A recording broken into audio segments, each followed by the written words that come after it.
साथ करके आमको दियो आम निर्वाचन लड़े तो एपट्रे दौरान सेपट्रे तांकर चेकबुक पासबुक पाख रखिकी साइन करिकी फॉल्स सिग्नेचर करिकी तांकर टंका को आत्मसात करिकी एपट्रे निर्वाचन नेता माने लड़ुचंती तो चाषीटीए उपकृत हो पारु नहीं चाषी कोठी खरच दाम कोठी सुना गहना बंदर पकाओ ऋण भार मंड उपरे बढ़ी चलुची जहा फल आत्महत्या करुचंती एवं लास्ट को चाष जो प्राकृतिक विपर्य जो नष्ट हो जाउची जोटा कि चाषी सबु बेले ओडिसा रे लॉस होउचंती लास्ट को चाष न करिकरी बाहर दादन खटिबा को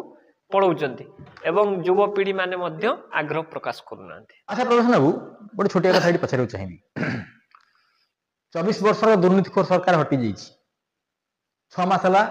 नुआ सरकार राज्यर शासन भार ग्रहण करिछि जो अदिनिया वर्षारे धान फसल क्षतिग्रस्त होइछि जो चाषी माने क्षतिग्रस्त होइछंती बीजेपी सरकार लोक मानक सरकार कहउछि किछि पदक्षेप नबो कि चाषी मानक पई 100% देखंतु बीजेपी सरकार होउछि लोकों सरकार तो ये सरकार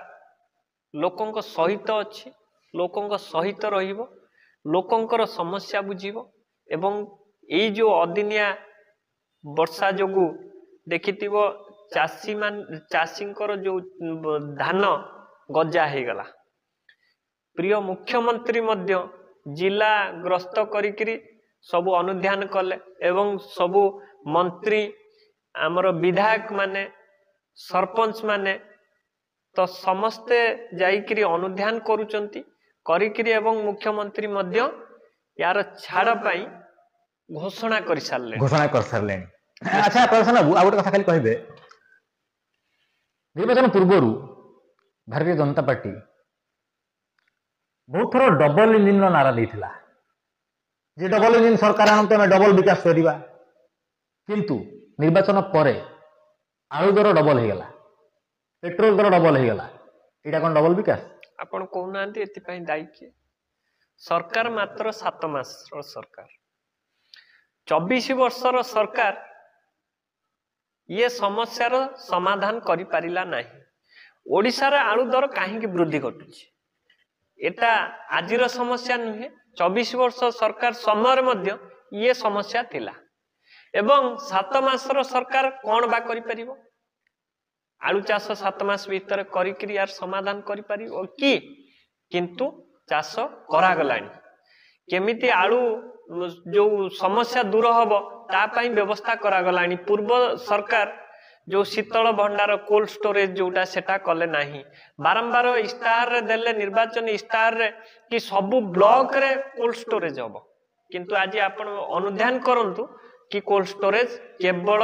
पानी रो गार हेकिरी रही गला एटा केवल निर्वाचन इस्ताहार रे रही गला किंतु इस्ताहार जो कोल्ड स्टोरेज हलानी जहा फल रे आलू रेट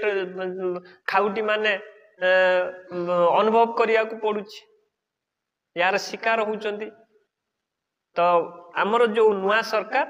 एथिपाई पदक्षेप नहीं सारलेनी आलू किपरि ओडिसा रे अधिक रु अधिक चाष हबो अन्य राज्य उपरे निर्भर करिवो नाही